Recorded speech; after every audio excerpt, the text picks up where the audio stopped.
Radical. All right, so somebody stopped by. I think it was Easy G. I'm not sure.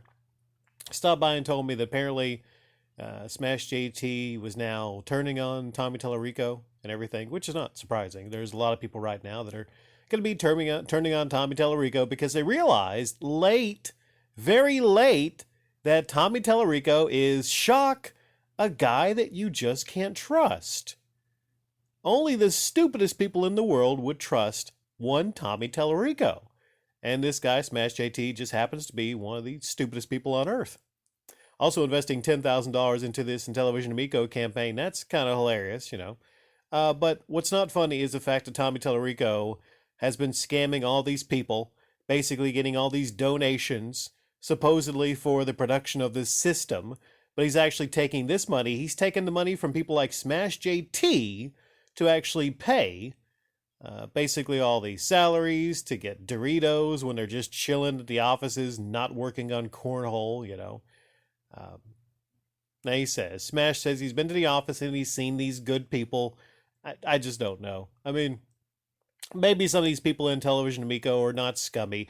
Maybe they're actually working hard trying to actually, get these games developed, but I don't know. The whole thing just seems very shady to me. I wouldn't be involved in it. If I was working there, I would be asking questions of Tommy like, hey, you know what? All this money we're getting, we're going to get this thing released, right? Where's this money coming from? Where's the money coming from? They're out of money. They're $8 million in debt, and they're not going to make the money back. The Intellivision Amico is not coming out unless they get the funding, unless they get an angel investor to come by and just sprinkle $8 million on their heads. They're basically not getting the money, and this thing is not coming out. So what I see happening here is one of the biggest shill supporters, whatever you call it, SmashJT, is now turning on Tommy Tallirico because he realizes, number one, he was shafted. Number two, in regards to his YouTube channel, well, it's the smart move right now, because there's not going to be a day to where he's able to point at Pat the Nest Punk and all these other people that have been talking about Amico. There's never going to be a day to where this thing releases and is a success. I could have told you this fucking years ago, but a lot of these stupid people are just holding on to this hope that it was going to release and be a success. The same people that were holding on to the hope that it would be a success is the same people that get scammed probably all the time.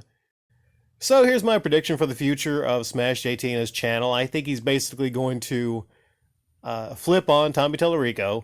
He's going to make all these exposing videos about Dr. Phil and Kamiko Kavillion and all this stuff. So, yeah, because he realizes he doesn't want to look stupid. And he doesn't want his precious integrity to be damaged. He mentions damaged integrity. Really? Really, Smashy? You're going to talk about integrity, yet you upload that thumbnail with you unclothed, holding your tongue out like you're waiting for something.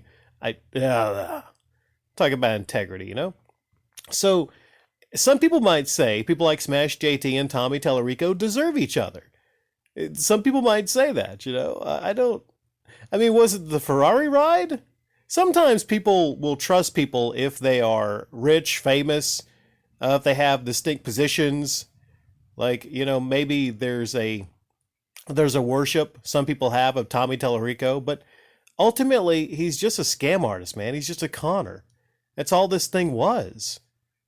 Like, honestly, do you think Tommy Tallirico, honestly, specifically even recently, actually had any faith that this thing would actually be a successful product?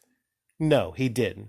But he led people on. He kept kicking the can down the road to get money. I mean, this is a pure indicator I've ever seen of getting money through fraudulent means.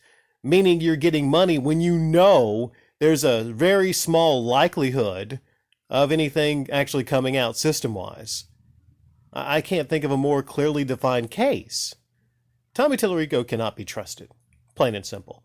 And for the people that trusted in this Amico project, it's different if you hoped for the Amico to come out, if you wanted it to come out. But if you actually trusted in Tommy Tallirico, some people might say, you deserve to get swindled. Unless you're like one of these elderly investors that don't even know anything about video games, and maybe they got those games. You got those games thinking you actually had games that you ordered. What was it, $200 for all the empty boxes you got? Yeah. So what else? I can maybe predict the future of the SmashJT uploads is him maybe trying to get, some sympathy for, being manipulated and used by Tommy Tallirico, which is kind of weird, right? Because like, how can you do that after going against all the people that were speaking the truth on the Intellivision Amico?